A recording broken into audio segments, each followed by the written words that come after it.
வணக்கம் ஃப்ரெண்ட்ஸ். சாண்டில்யன் அவர்கள் எழுதிய மன்னன் மகள், அத்தியாயம் 33. நீரோடையும் நிலமங்கையும். ஆண்டவன் படைத்த பல, அவற்றுள் பெண்மையின் தத்துவம் மகா விசித்திரமானது.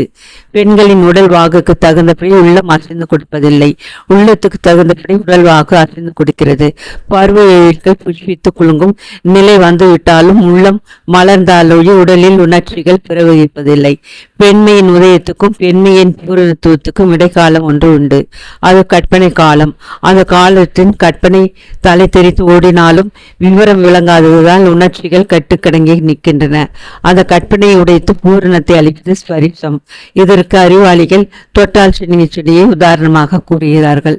தமிழ்நாட்டின் நதியோரங்களில் ஏராளமாக மண்டி கிடக்கும் சிறு செடி ஒன்று தொட்டால் சினிங்கி என்று கூறப்படுகிறது. சாதாரணமாக தன் சின்னஞ்சிறு இலைகளை மெல்லிய கிளைகளில் தாங்கி படர்ந்திருக்கும் இச்செடி மீது கையை வைத்தால் போதும், இலைகள் உடனே கூசி குறுக்கி மூடிக்கொள்கின்றன. அவை மீண்டும் சுயநிலைக்கு வர வெகு நேரம் பிடிக்கிறது. அந்த செடியை நாம் எத்தனை முறை தொட்டாலும் இதே கதிதான். ஸ்பரிசத்தின் வேகம் அச்செடியில் அத்தனை தீவிரமாக ஊடுருவி செல்கிறது. பெண்மையின் தன்மையும் அநேகமாக இதுதான். ஆனால் ஒரு மாறுபாடும் உண்டு. ஸ்பரிசத்துக்கு பிறகுதான் பெண்மை உள்ளம் நிகழ்ந்து வாழ்க்கை விவரம் புரிகிறது.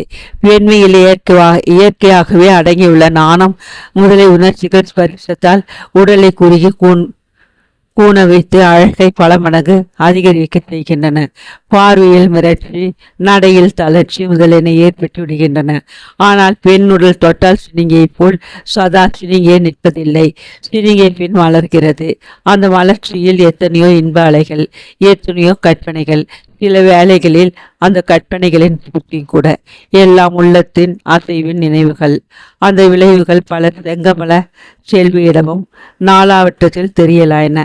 ஆரியன் ராஜராஜன் பாசரிக்கு கரிகாலன் வந்த 10-15 நாள்களுக்குள்ளாகவே அவள் நடையுட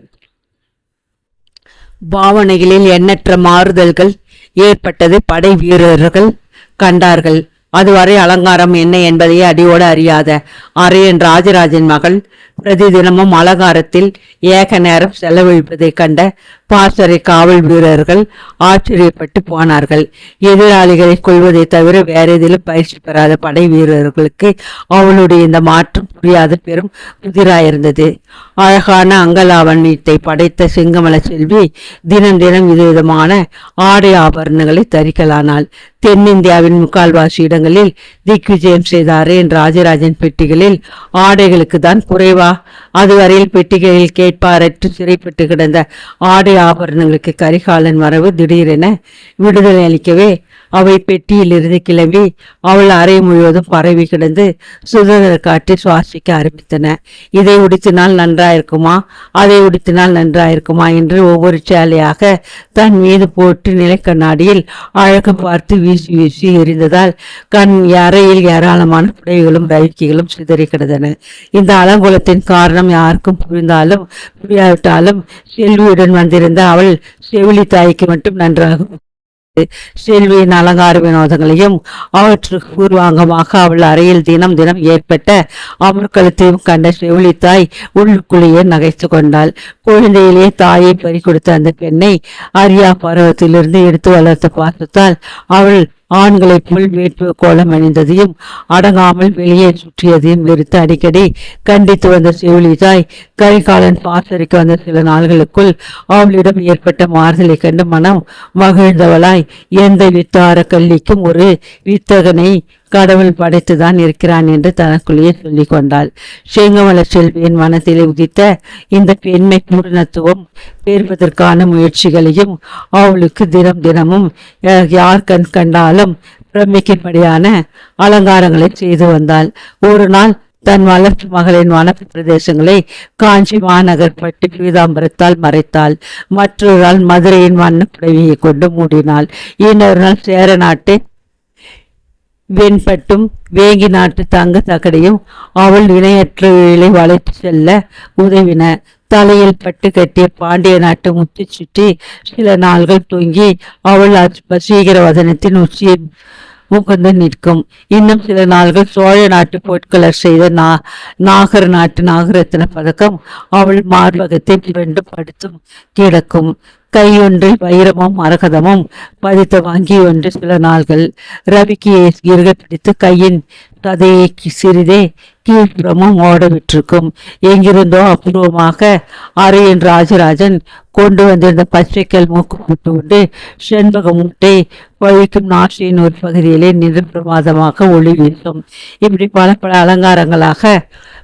அலங்காரங்களை செய்து மக்களை கரிகாலன் அவ்வப்போது வேட்டைக்கு அனுப்பி வைத்து செவிலித்தாய் அவ்விருவரும் சதையாய் குருவிகளில் சென்றதை கண்டு மகிழ்ச்சி கடலிலே மூழ்கி வந்தாள். செங்கமல செல்வியின் நடையுடைய பாவனைகளில் ஏற்பட்டு வந்த ஒவ்வொரு மாறுதலையும் கவனித்து வந்த செவிலித்தாய்க்கு அவள் உள்ளத்திலே ஏக்கமும் கலந்து நிற்பதை காணத்தான் அவ்வப்போது பரமம் சங்கடமாயிருந்தது. இரவுகளில் மிக நேரம் விழித்தே பஞ்சனையில் கிடந்தாள் செங்கமல செல்வி. வர வர அவள் பேச்சிலும் பெரிய மாறுதல் ஏற்பட்டிருந்தது. எதற்கெடுத்தாலும் எடுக்கென்று பதில் சொல்லக்கூடிய சுபாவமுடைய செங்கமல செல்விக்கு செவிலித்தாயின் கேள்விகளில் சில வேலைகளில் காதில் விழவில்லை. கேள்வி விழுந்த சில வினாடிகளுக்கு பிறகு தூக்கி போட்டவள் போல் என்னம்மா கேட்டாய் என்று விசாரிப்பாள். சில வேலைகளில் கேள்விக்கு பதிலும் வராது. செவிலித்தாயும் அவள் மனநிலை அறிந்து மேற்கொண்டு எதுவும் கேட்க மாட்டாள். செங்கமல செல்வியின் துடுக்கத்தனம் சில தினங்களுக்குள்ளாகவே எங்கோ சென்று ஒடுங்கிவிட்டது. அவள் உணர்ச்சிகளை அடக்கம் பெரிதும் ஆட்கொண்டது. இதற்கெல்லாம் மூல காரணம் எது என்று செங்கமல செல்வியை சில சமயங்களில் தன்னை கேட்டுக்கொண்டாள். அவள் அறிவு நிறைந்த சித்தத்துக்கு விடை கிடைக்கவும் அதிக நாள் ஆகவில்லை. காரணம் வேட்டு சத்திரத்தில் அன்றிரவு ஏற்பட்ட அந்த நிகழ்ச்சிதான்.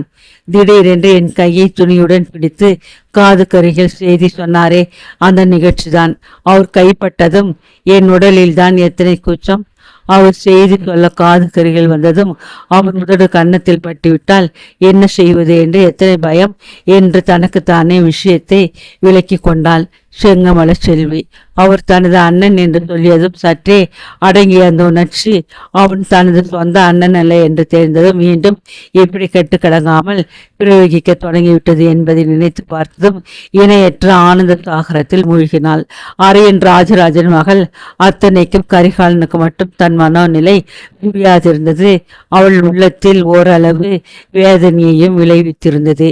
இப்படி வேதனையும் மகிழ்ச்சியும் நிறைந்து தான் காதல் என்று பாடுகிறார்களோ என்ற விசாரத்திலும் இறங்கினாள் அவள்.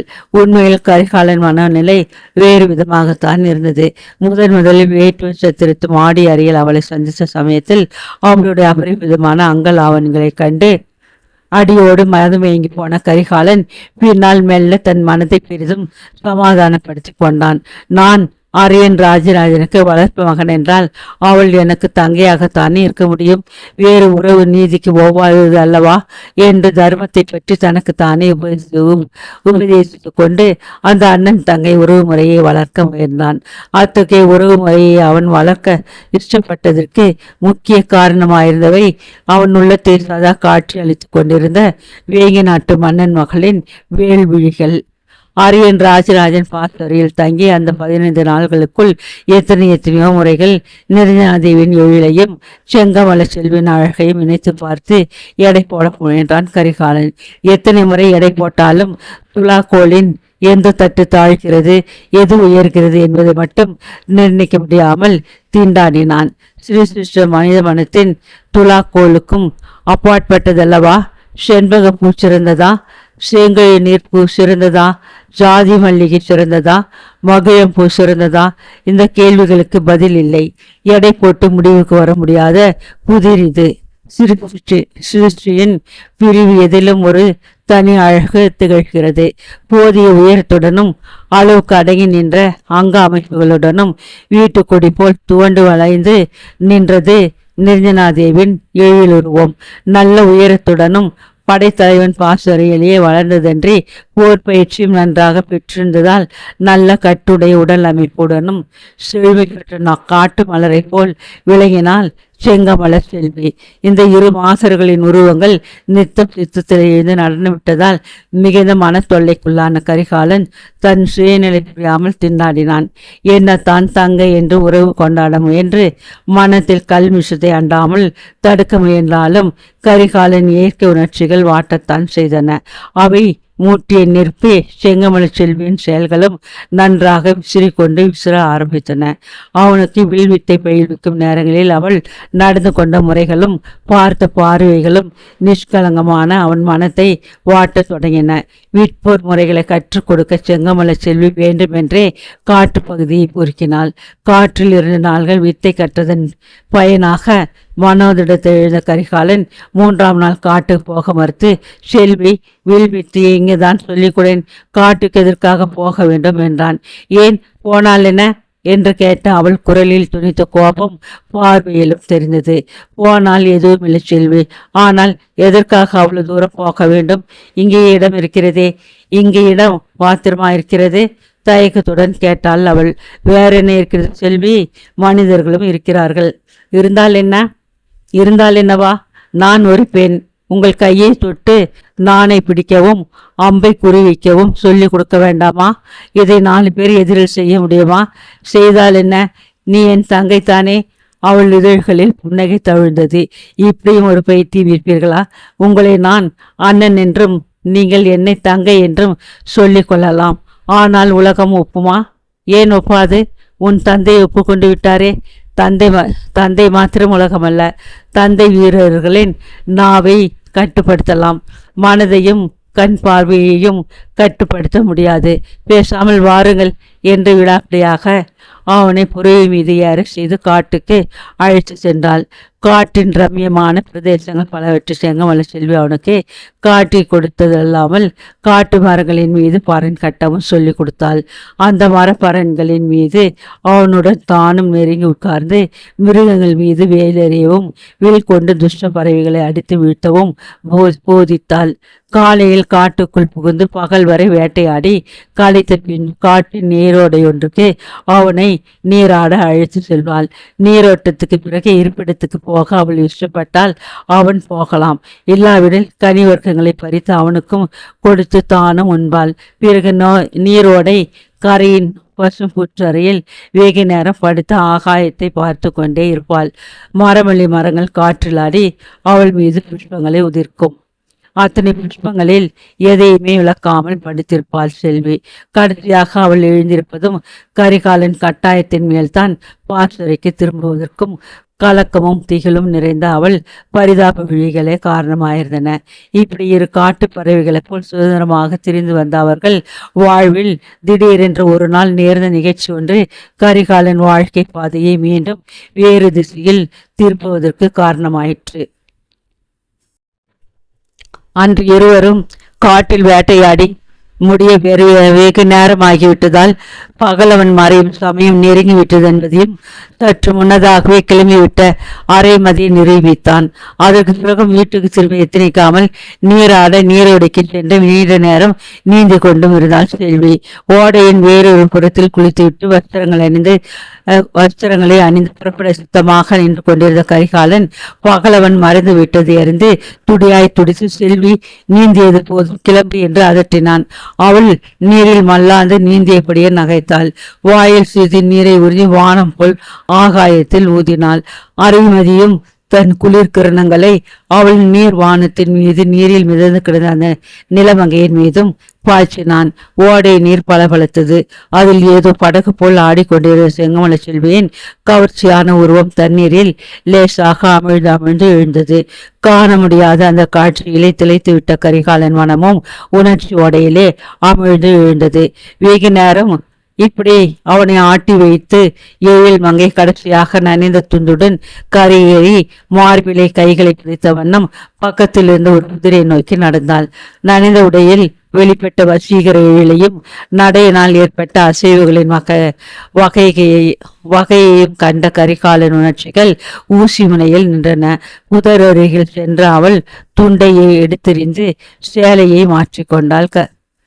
மாற்றிக்கொண்டாள். கரிகாலன் அவள் இருக்கும் இடத்தை பார்க்க இஷ்டப்படாமல் வேறு பக்கம் திரும்பி நின்று கொண்டான். சில வினாடிகள் பறந்தன. பின்னால் காலடி ஓசை கேட்டது. கரிகாலன் அசையாமலே நின்றான். அழகிய பூங்கரம் ஒன்று பின்னால் நின்றபடியே அவன் தோளில் புரண்டது. முதுகில் அழுந்தி துவண்டது. ஒரு பூவுடல் வெங்கிருந்தோ வந்த காட்டு மலர்களின் சுகந்தம் விபரீத நிலையை சிருஷித்தது. அவன் கன்னத்தில் மெல்ல உராய்ந்தது மற்றொரு கன்னம். என்ன செய்வது ஏது செய்வது என்று தெரியாமல் விபரீத நிலையில் திகைத்து நின்றான் கரிகாலன். தோள் மீது முதலிலிருந்து கரம் கீழிறங்க மற்றொரு பூங்கரம் அவன் இடை வழியாக மேல் நோக்கி அவன் உடலில் தவிழ்ந்து சென்றது. 2 புஷ்பகாரங்களால் கட்டுண்டவன் போல் 2 கரங்களுக்கும் இடையே திணறினான் கரிகாலன். இனி நீ எங்கே தப்ப போகிறாய் என்று கிளைகளை ஆட்டி கரிகாலனை நகைத்த மல்லி மரம் தன் நீண்ட மலர்களை அவன் மீது புலப்புலவென தூவியது. துஷ்ட சந்திரனும் கிளை இடுக்குகளின் வழியாக மெல்ல எட்டி பார்த்தான். அது மட்டுமா, ஏன் பேசாமல் இருக்கிறீர்கள், கோபமா என்று பாம்பை நோக்கி ஊதப்படும் மகுடியின் புண்ணாக்க வரலி சுவரங்களைப் போல் செவிலியின் இனிய குரல் அவன் காதுகளில் ஒலித்தது. அவள் குரல் குழைந்தது. பவள லேசாக அந்த குழந்தை முகத்தில் அழகிய கன்னத்தை நோக்கி திரும்பின.